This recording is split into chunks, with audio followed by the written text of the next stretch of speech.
دل میں میل کچیل رکھ کے نفل پڑھنا، عبادتیں کرنا، ریاضتیں کرنا، صدقات دینا زیادہ نفع بخش نہیں ہوتا۔ دل صاف ہونا تو تھوڑی عبادت بھی کام آ جاتی ہے۔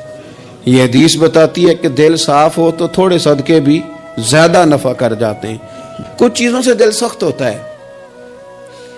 جو لوگ دنیا داری کی اور فضول باتیں زیادہ کرتے ہیں ان کا دل سخت ہو جاتا ہے۔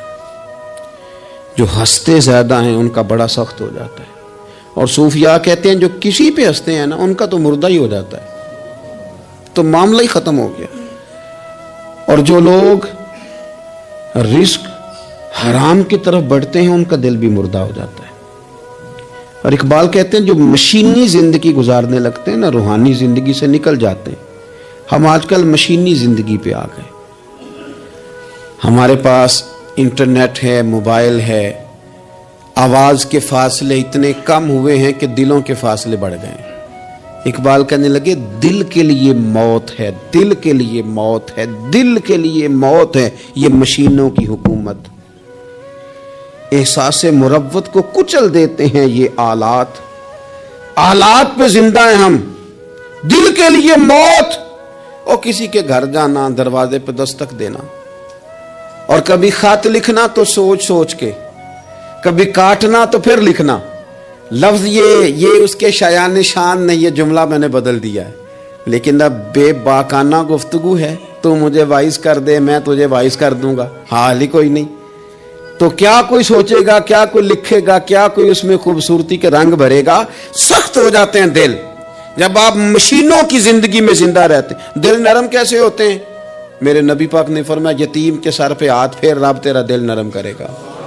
اگر زنگ لگ جائے دل کو تو اللہ کا ذکر کر، قرآن پاک کی تلاوت کر، اللہ تیرے دل کو نرم کر دے گا۔ اور پھر فرمایا کہ اگر دل سخت ہو جائے تو موت کو یاد کر، تیرا دل نرم ہو جائے گا۔ اچھوں کی صحبت اختیار کریں تو دل نرم ہو جاتا ہے۔ قبروں کی زیارت کریں، جائیں کبھی اپنے شہر کے قبرستان میں، غور کریں کہ وہ چودھری صاحب لیٹے ہیں، یہ علامہ صاحب لیٹے ہیں، وہ فلاں بہت بڑے افسر لیٹے ہیں، وہ دیکھو وہ میرا عزیز لیٹا ہے۔ وہ ہارون رشید نے کہا حضرت داؤد تائی سے نصیحت کر دیں، تو فرمانے لگے باپ کدھر ہے تیرا؟ کہا حضور قبرستان میں، اماں قبرستان میں، دادا نانا بڑے بھائی سب قبرستان۔ فرمایا میں کیا نصیحت کروں؟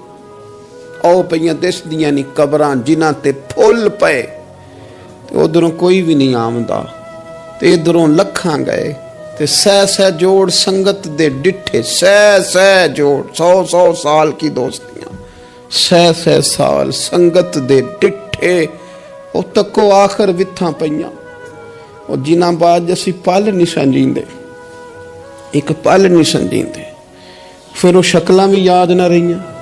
سہ جوڑ کا یہ کوئی کم ہے دل کو نرم کرنے کے لیے؟ تیرے پاس موت کا تذکرہ قبروں کی زیارت کو تھوڑی ہے؟ یہ چیزیں دل نرم کرتی ہیں، یاد نرم کرتی ہیں چیزیں دل۔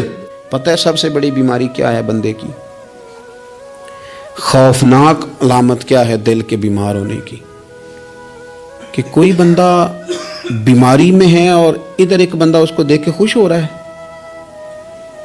کسی کو زوال آ گیا ہے، کاروبار ڈوب گیا ہے اور یہ دیکھ کے خوش ہو رہا ہے۔ مر گیا اس کا دل، مردہ ہے، اندر کوئی دل نہیں اب۔ یعنی ایک بندہ رسوا ہو گیا اور یہ خوش ہو رہا ہے، دیکھا میں نے نہیں کہا تھا۔ جب کوئی کسی کی رسوائی، کمزوری اور کسی کے زوال پر راضی ہونے لگے تو پھر سمجھ لے کہ اس کا حال اتنا برا ہو گیا ہے کہ اب یہ اخلاقی طور پر مردہ زندگی گزار۔ ہمارا اب یہ حال ہے کہ ہم لوگوں کے دکھوں پر ہنسنے لگے۔ ہم کسی کے ہاں کوئی شخص تکلیف میں آتا ہے تو ہم اس کو کہکوں میں اڑاتے ہیں۔ یارو زندہ قومیں یہ کام نہیں کرتی، زندہ قومیں یہ کام نہیں کرتی۔ میرے نبی پاک صلی اللہ علیہ وسلم نے فتح کے موقع پر بھی گردن کو جھکا کے بتایا کہ جب رب عروج دے تو پھر اللہ کی بارگاہ میں جھک جایا کرو۔ کسی شخص کے پتہ ہے ایک حدیث سنو، یہ مسلم شریف میں موجود ہے۔ حضور نے فرمایا ایک بندہ گناہ کرتا تھا، پھر اس نے توبہ کر لی، اگر کسی نے دوبارہ اسے وہ گناہ یاد کرایا کہ تو یوں ہوتا تھا، اگر کسی نے اسے دوبارہ گناہ یاد کرایا تو یاد کرانے والے کو اللہ سزا کے طور پر مرنے سے پہلے پہلے اس گناہ میں مبتلا کر دے گا. خفیہ تدبیر آئے گی اللہ. جس کو اللہ نے معاف کر دیا، زمین آسمان بھول گئے، فرشتوں کے دفتر سے اس کا گناہ محو کر دیا گیا، تو نے کیوں یاد رکھا؟ لیکن ہمارے دل اس طرح کے ہیں، خیر کی خبریں نہیں دیتے. ہم خیر کی خبر نہیں دیتے، مثبت بات نہیں کرتے. ہمارے رویے دوسروں کے بارے میں سخت ہیں. یعنی بہو سے داماد سے اختلاف ہو گیا، پھر اس نے معافی مانگ لی، پھر ہم نے معاف کر دیا، پھر 1 سال کے بعد دوبارہ لڑائی ہوئی تو پچھلی بات دوبارہ یاد کرنی چاہیے تھی. اس کی تو معافی دے دی تھی آپ نے، لیکن آپ نے پھر یاد کر لی وہ بات. اس کا مطلب ہے آپ نے صلح کی تھی، دل صاف نہیں کیا تھا. دل جب آپ صاف کر لیں تو پھر معاملہ ختم ہو گیا. پھر آپ پھر نکال پھینکے ساری چیزیں. مسند امام احمد بن حنبل میں حدیث ہے، حضرت انس بن مالک رضی اللہ تعالیٰ عنہ کہتے ہیں میں بھی بیٹھا تھا، حضرت عبداللہ ابن عمر رضی اللہ تعالیٰ عنہ بھی حضور کی بارگاہ میں بیٹھے تھے. نبی پاک صلی اللہ تعالیٰ علیہ وسلم نے فرمایا ابھی ایک شخص تمہارے پاس آنے والا ہے، تیاری کر لو، آنے والا جنتی ہے. کہتے ہیں ایک شخص اندر داخل ہوا تو سادہ سا بندہ، داڑھی سے پانی کے قطرے گر رہے، جوتے ہاتھ میں پکڑے یا بغل میں دبائے، وہ آ گیا، حضور سے بات چیت کی، چلا گیا. ہم بڑے خوش تھے کہ کمال نہیں ہو گیا جس کو حضور نے دنیا میں جنت کی بشارت عطا کر دی. اگلے دن اس نے اتفاق، ہم اسی جگہ اسی حال میں بیٹھے تھے کہ پھر محبوب نے فرمایا ابھی ایک بندہ آنے لگا، جنتی ہے. کہتے ہیں وہ بندہ آیا تو دیکھ کے حیران ہو گئے، یہ تو وہی کل والا ہی بندہ ہے. اسی طرح داڑھی سے پانی کے قطرے گر رہے ہیں، جوتے اس کی بغل میں آ کے بیٹھ گیا. تیسرے دن اللہ کی قدرت ہم وہیں بیٹھے تھے، پھر حضور نے فرمایا بندہ آنے لگا، زیارت کر لو، تیاری کر لو، بندہ جنتی ہے. وہی بندہ آیا جو پہلے 2 دن آیا تھا. حضرت عبداللہ ابن عمر کہتے ہیں کہ وہ حضور سے کوئی بات چیت کر کے جانے لگا تو میں اس کے پیچھے ہو گیا. میں نے اس کو جا کے سلام کے بعد کہا کہ یار میں تیرا مہمان بننا چاہتا ہوں، 3 راتوں کے لیے رکھ لو گے؟ اب محلہ بھی ایک، شہر بھی ایک. اس نے کہا جی ٹھیک ہے آ جائیں، جو میرے پاس روکھا سوکھا ہوگا پیش کر دوں گا. فرماتے ہیں 3 راتیں 3 دن میں اس کے پاس رہا. میں جاننا چاہتا تھا کہ کون سی ایسی عبادت کرتا ہے جس کی وجہ سے 3 دن حضور نے جنت کی بشارت اس کے لیے دی، اعلان فرمایا. کہتے ہیں میں نے کوئی غیر معمولی چیز نہیں اس کے اندر دیکھی، کوئی انوکھی عبادت نہیں دیکھی. عشاء پڑھتا، فجر تک سویا رہتا، میں تہجد کے وقت اٹھتا، نفل پڑھتا. 3 راتیں یہ ہوتا رہا. ہاں جب وہ کروٹیں بدلتا تو اللہ اکبر کہتا، باقی وہ سویا، فجر میں اٹھا. صدقہ بھی خاص نہیں اس نے دیا، خیرات بھی میں اس سے زیادہ کرتا رہا، مجھے کوئی خاص چیز نظر نہیں آئی. تیسرے دن میں جانے لگا تو میں نے اسے کہا یار سن، مجھے کوئی ضرورت نہیں تھی تیرے گھر میں قیام کرنے کی، میرا گھر قریب ہی ہے. وہ تو کمال یہ ہے کہ نبی کریم علیہ السلام نے اپنی زبان فیض ترجمان سے، یعنی وہ زبان جس کو سب کن کی کنجی کہیں، اس کی نافذ حکومت پہ لاکھوں سلام. حضور نے 3 دن تجھے مسلسل جنتی کہا ہے. میں تو دیکھنے آیا تھا کہ تیرے اندر کوئی عمل ہو تو میں بھی وہ شروع کروں. تو وہ کہنے لگا یہی ہے جو آپ نے دیکھ لیا ہے، فرض نماز ہی پڑھتا ہوں، روٹین کے کام ہی کرتا ہوں، کوئی خاص چیز تو میرے پاس کوئی نہیں. حضرت عبداللہ ابن عمر فرماتے ہیں میں نے تو سمجھا کہ میں تو اس سے زیادہ خیر کے کام کرتا ہوں. اب میں سوچتا ہوا وہاں سے نکلنے لگا کہ پھر کیا خاص بات ہے جو نبی پاک نے 3 دفعہ اسے جنتی کہا ہے. جب میں نکلنے لگا نا، دروازے پہ مڑنے لگا تو اس نے آواز دی، کہا یار سنو ایک بات یاد آئی ہے. میں نے کہا وہ کون سی؟ کہنے لگا یار جب سے بالغ ہوا ہوں نا، جب سے اللہ نے توفیق اسلام دی ہے، میں نے جب بھی اپنا دل دیکھا ہے نا، جب بھی میرے دل میں کسی کے لیے حسد کوئی نہیں، کوئی عداوت نہیں، کوئی بغض نہیں، کوئی کینہ نہیں، کوئی کیا کر رہا ہے، میرے دل میں سب کے لیے خیر ہی ہے. دل میرا صاف ہے، اس کے علاوہ نہیں مجھے پتا کیا عمل ہے. حضرت عبداللہ بن عمر کہتے ہیں پھر مجھے سمجھ آ گئی ہے، یہ جو تیرے دل کی صفائی ہے نا، یہ بنیاد بن گئی ہے جس کی بنیاد پر نبی پاک نے تجھے 3 دفعہ جنت کی بشارت عطا فرمائی ہے.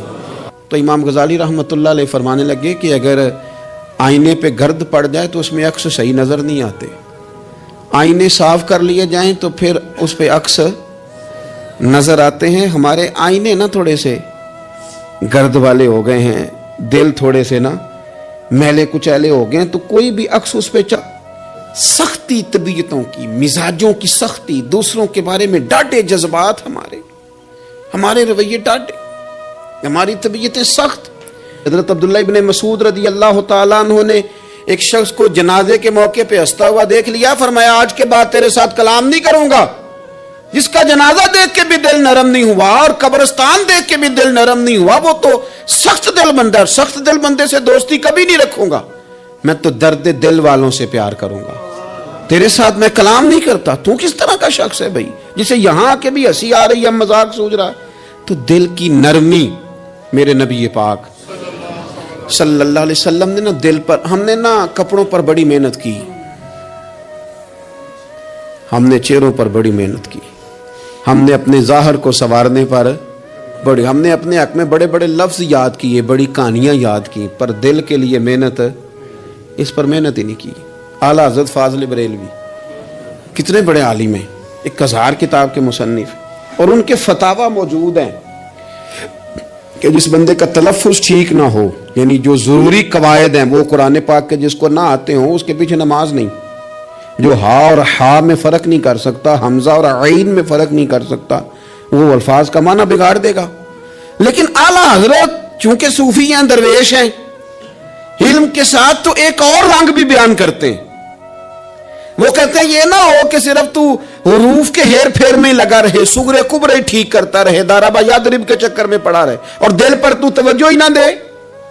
فاضل بریلوی رحمت اللہ علیہ فرمانے لگے کہ 2 علماء نے قرآن ایک درویش کے پیچھے نماز پڑھی تو مستحب جو قواعد تھے نا جن کے بغیر نماز، وہ ٹھیک نہیں تھے ذرا ان کے. تو وہ کہنے لگے دیکھا جی اتنے بڑے پیر صاحب ہیں اور ان کی تو قرات ہی ٹھیک نہیں، تلفظ ہی ٹھیک نہیں. حالانکہ لفظ تاثیر سے بنتے ہیں، تلفظ سے نہیں. لفظ تاثیر سے بنتے ہیں، تلفظ سے نہیں. اہل دل آج بھی ہیں اہل زبان سے آگے. انہوں نے کہا جی بابا جی کا تو تلفظ ہی ٹھیک نہیں. اعلیٰ حضرت نے لکھا ہے ملفوظات شریف میں، فرماتے ہیں پھر وہ نہ نہانے کے لیے چلے گئے نماز پڑھ کے فارغ ہو کے، تو وہ پانی میں اتر گئے تو شیر ان کے کپڑے اٹھا کے لے گیا. اب کتنی کو دیر پانی میں رہتے، نکلے بھی تو کیسے نکلے، شرم آتی ہے. مختصر لباس پہن کے وہ غسل کرنے کے لیے گئے تھے، اب پانی میں سردی، کتنی کو دیر بندہ پانی میں رہے. لوگوں نے آ کے کہا حضور وہ آپ کے مہمان تو الجھ گئے، بڑے بری طرح پھنس گئے، مہربانی فرمائے ان کو تو بچائیں، وہ تو سخت الجھن میں. کیا ہوا؟ کہنے لگے وہ شیر کپڑے لے گیا